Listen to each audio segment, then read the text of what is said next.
নমস্কার, দেখছেন কলকাতা টিভি, সঙ্গে রয়েছে শুভাঙ্গী। শুরু করছি সংবাদ সারাদিন। আর প্রথমেই যে খবরের দিকে নজর রাখবো, 9 সেপ্টেম্বর উপরাষ্ট্রপতি নির্বাচন। 9 সেপ্টেম্বর অবশেষে দিনক্ষণ তারিখ এবার ঘোষণা করা হয়েছে। উপরাষ্ট্রপতি নির্বাচন কিন্তু 9 সেপ্টেম্বর। আমরা গতকালই দেখেছি যে উপরাষ্ট্রপতির ইলেকটোরাল বোর্ড কিন্তু গঠন করা হয়েছে, আর এবার উপরাষ্ট্রপতি নির্বাচনের দিন ঘোষণা করা হয়েছে 9 সেপ্টেম্বর উপরাষ্ট্রপতি নির্বাচন। 7ই আগস্ট থেকে মনোনয়ন জমা দেওয়া শুরু হতে চলেছে। নির্বাচন কমিশন কিন্তু এই দায়িত্ব নিয়েছে 21শে আগস্ট, মনোনয়নের শেষ দিন। আমরা জানি যে উপরাষ্ট্রপতি পদ থেকে কিন্তু জগদীপ ধনখড় তিনি শারীরিক অসুস্থতার কারণ দর্শিয়ে তিনি পদত্যাগ করেন এবং তারপরে সেই পদ কিন্তু খালি রয়েছে। কিন্তু উপরাষ্ট্রপতির পদ বেশি দিন খালি রাখা যায় না, আর সেই জন্যই কিন্তু নির্বাচন কমিশন তড়িঘড়ি সেই পদ সেই পদে যাতে অন্য কাউকে বসানো যায় সেই প্রক্রিয়া কিন্তু শুরু করে নির্বাচন কমিশন। গতকালই আমরা আপনাদেরকে জানিয়েছি যে ইলেকটোরাল বোর্ড কিন্তু এই নির্বাচন কমিশনের তরফে গঠন করা হয়েছে, আর এবার দিনক্ষণ ঘোষণা করা হলো উপরাষ্ট্রপতি নির্বাচনে। 9 সেপ্টেম্বর উপরাষ্ট্রপতি নির্বাচন বলে জানা যাচ্ছে। দিন ঘোষণা করা হয়েছে নির্বাচন কমিশনের তরফে। 7ই আগস্ট থেকে মনোনয়ন জমা দেওয়া শুরু করতে হবে, আর এই মনোনয়ন যদি বহু ব্যক্তি জমা করে তাহলে কিন্তু আমরা জানি যে উপরাষ্ট্রপতি নির্বাচনে সেই ইলেকটোরাল বোর্ডে সেই মনোনয়ন পেশের এবং সেখানে ভোটাভুটি হবে। কিন্তু যদি একজনই মনোনয়ন পেশ করে তাহলে কোনো ভোটাভুটি ছাড়াই সেই হয়ে যাবে পরবর্তী উপরাষ্ট্রপতি। উপরাষ্ট্রপতি পদ কিন্তু একেবারেই ফাঁকা রাখা যায় না এবং তার দরুন নির্বাচন কমিশন তড়িঘড়ি কিন্তু প্রায় বলা যেতে পারে যে 1.5 মাসের মাথায় কিন্তু উপরাষ্ট্রপতির নির্বাচনের দিনক্ষণ ঘোষণা করে দেওয়া হয়েছে 9 সেপ্টেম্বর, অর্থাৎ আর মাত্র 1 মাসের অপেক্ষা এবং 9 সেপ্টেম্বর কিন্তু উপরাষ্ট্রপতি নির্বাচন। 7ই আগস্ট থেকে মনোনয়ন জমা দেওয়া শুরু হচ্ছে। উপরাষ্ট্রপতি পদ থেকে আমরা জানি যে জগদীপ ধনখড় কিন্তু শারীরিক অসুস্থতার কারণ দর্শিয়ে তিনি পদত্যাগ করেছেন। তিনি স্পষ্টত জানিয়েছিলেন যে তার শরীর দিচ্ছে না, তার শারীরিক অবস্থা ঠিক নয়, তাই জন্য তিনি উপরাষ্ট্রপতি পদ থেকে সরে দাঁড়াচ্ছেন। আর তারপরে এই নিয়ে কিন্তু রাজনৈতিক মহলে বিভিন্ন জল্পনা উঠে আসে এবং পরবর্তী উপরাষ্ট্রপতি কে হতে পারে বেশ কিছু নাম কিন্তু সামনে আসে। শশী থারুর থেকে শুরু করে জেপি নাড্ডা, বেশ কিছু নাম কে হতে চলেছে পরবর্তী উপরাষ্ট্রপতি, সেই দিকেই কিন্তু গোটা রাজনৈতিক মহলের নজর। কারণ 9 সেপ্টেম্বর উপরাষ্ট্রপতি নির্বাচন, ইতিমধ্যেই আমরা জানি যে ইলেকটোরাল বোর্ড কিন্তু গঠন করা হয়েছে। এ বিষয়ে আরো জানবো। এখন ফোন লাইনের সঙ্গে রয়েছেন আমাদের পলিটিক্যাল এডিটর আশিস চট্টোপাধ্যায়। আশিস দা, গতকালই আমরা দেখেছি যে নির্বাচন কমিশন কিন্তু উপরাষ্ট্রপতি নির্বাচনের জন্য ইলেকটোরাল বোর্ড গঠন করেছে, আর আজ ঘোষণা করা হলো 9 সেপ্টেম্বর উপরাষ্ট্রপতি নির্বাচন। উপরাষ্ট্রপতি নির্বাচনের জন্য সম্ভাব্য কোন কোন নামগুলি উঠে আসছে পরবর্তী উপরাষ্ট্রপতির জন্য? দেখো, কদিন আগেই রাজ্যসভার সেক্রেটারি জেনারেল তাকে এই উপনির্বাচনের জন্য রিটার্নিং অফিসার নিয়োগ করেছিল নির্বাচন কমিশন। অতঃপর গতকাল ইলেকটোরাল কলেজ তৈরি করা। ইলেকটোরাল কলেজ অর্থ হচ্ছে যে কারা কারা ভোটার তার পূর্ণাঙ্গ তালিকা, সেটাকে ইলেকটোরাল কলেজ বলা হয়। এক্ষেত্রে লোকসভা এবং রাজ্যসভার নির্বাচিত এবং মনোনীত সমস্ত সদস্যই ভোট দিতে পারেন। রাষ্ট্রপতি নির্বাচনের ক্ষেত্রে যেমন বিধানসভার সদস্যরা ভোট দেন, উপরাষ্ট্রপতির ক্ষেত্রে সেরকম বিধান নেই সংবিধানে। তাই লোকসভা এবং রাজ্যসভার সমস্ত সদস্য নির্বাচিত এবং মনোনীত, তাদের নিয়ে ইলেকটোরাল কলেজ তৈরি করা হয়েছে। এবারে নির্বাচনের নির্ঘণ্ট প্রকাশ করে দিল নির্বাচন কমিশন, যেটা জানানো হচ্ছে 7 আগস্ট থেকে 21 আগস্ট অব্দি মনোনয়ন জমা দেওয়ার পর্ব চলবে। 22 আগস্টে মনোনয়নপত্র পরীক্ষা হবে। 25 আগস্টের মধ্যে মনোনয়নপত্র প্রত্যাহার করা যাবে।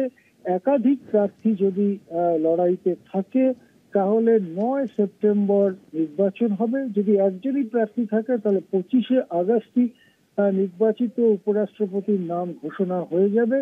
আর যদি একের বেশি প্রার্থী থাকে 9 সেপ্টেম্বর সকাল 10টা থেকে বিকেল 5টা পর্যন্ত ভোট গ্রহণ হবে। ভোট দেবেন লোকসভা এবং রাজ্যসভার সদস্যরা, যেটা আগেই বললাম।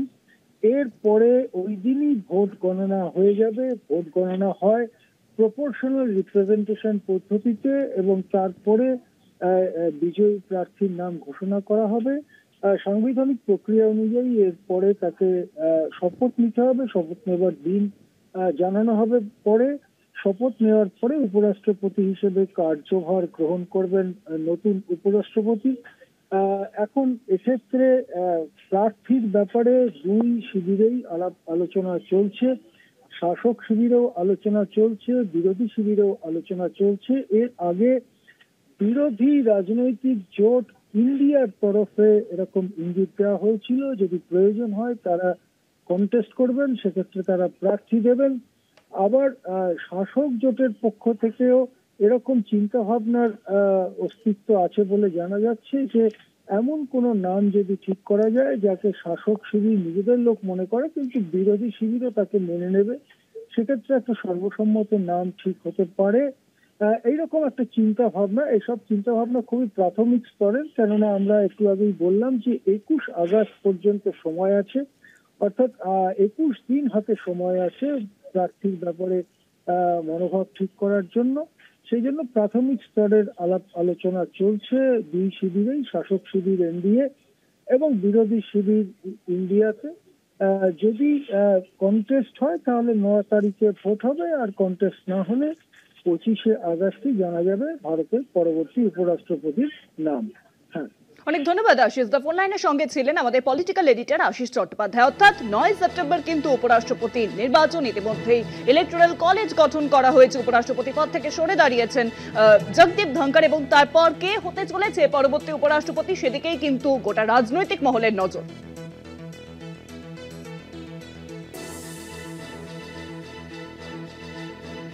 7ই আগস্ট থেকে কিন্তু শুরু হতে চলেছে মনোনয়ন গ্রহণের দিন। মনোনয়ন জমা দেওয়া শুরু হতে চলেছে 7ই আগস্ট, এবং তারপর সেই মনোনয়ন জমা দেওয়া চলবে বলেই জানা যাচ্ছে 21 আগস্ট পর্যন্ত। 9 সেপ্টেম্বর উপরাষ্ট্রপতি নির্বাচন। 9 সেপ্টেম্বর উপরাষ্ট্রপতি নির্বাচন। উপরাষ্ট্রপতি পদ থেকে সরে দাঁড়িয়েছেন জগদীপ ধনখড়। 9 সেপ্টেম্বর উপরাষ্ট্রপতি নির্বাচন, ইলেকটোরাল কলেজ ইতিমধ্যেই কিন্তু গঠন করা হয়েছে।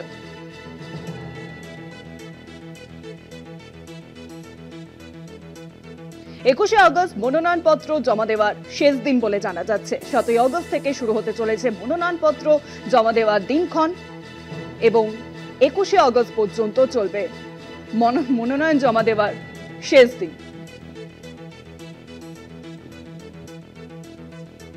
যেমন আপনাদেরকে জানাচ্ছিলাম যে উপরাষ্ট্রপতি পদ থেকে কিন্তু সরে দাঁড়িয়েছেন জগদীপ ধনখড়। হঠাৎই, রাতারাতি বলা যেতে পারে, কার্যত রাতারাতি উপরাষ্ট্রপতি পদ থেকে সরে দাঁড়ালেন জগদীপ ধনখড় শারীরিক অসুস্থতার কারণ দর্শিয়ে। এবং তারপরে নির্বাচন কমিশন কিন্তু তড়িঘড়ি এই পদে কে হতে চলেছে পরবর্তী উপরাষ্ট্রপতি সেই জন্য ইতিমধ্যেই বিভিন্ন পদক্ষেপ নিতে শুরু করা হয় নির্বাচন কমিশনের তরফে। কারণ উপরাষ্ট্রপতি পদ একেবারেই ফাঁকা রাখা যায় না, উপরাষ্ট্রপতি পদে কাউকে না কাউকে থাকতেই হয়। এবং তার দরুনে এবার প্রায় 1.5 মাসের মাথায় কিন্তু এবার উপরাষ্ট্রপতি নির্বাচনের দিনক্ষণ ঘোষণা করা হলো নির্বাচন কমিশনের তরফে। 9 সেপ্টেম্বর হতে চলেছে উপরাষ্ট্রপতি নির্বাচন। 9 সেপ্টেম্বর উপরাষ্ট্রপতি নির্বাচন। 7ই আগস্ট থেকে মনোনয়ন জমা দেওয়া শুরু হতে চলেছে। 21 আগস্ট মনোনয়নের শেষ দিন বলেই জানা যাচ্ছে। যেমন আপনাদেরকে জানালাম যে 9 সেপ্টেম্বর কিন্তু উপরাষ্ট্রপতি নির্বাচন, কে হতে চলেছে পরবর্তী উপরাষ্ট্রপতি সেই দিকেই কিন্তু গোটা রাজনৈতিক মহলের নজর।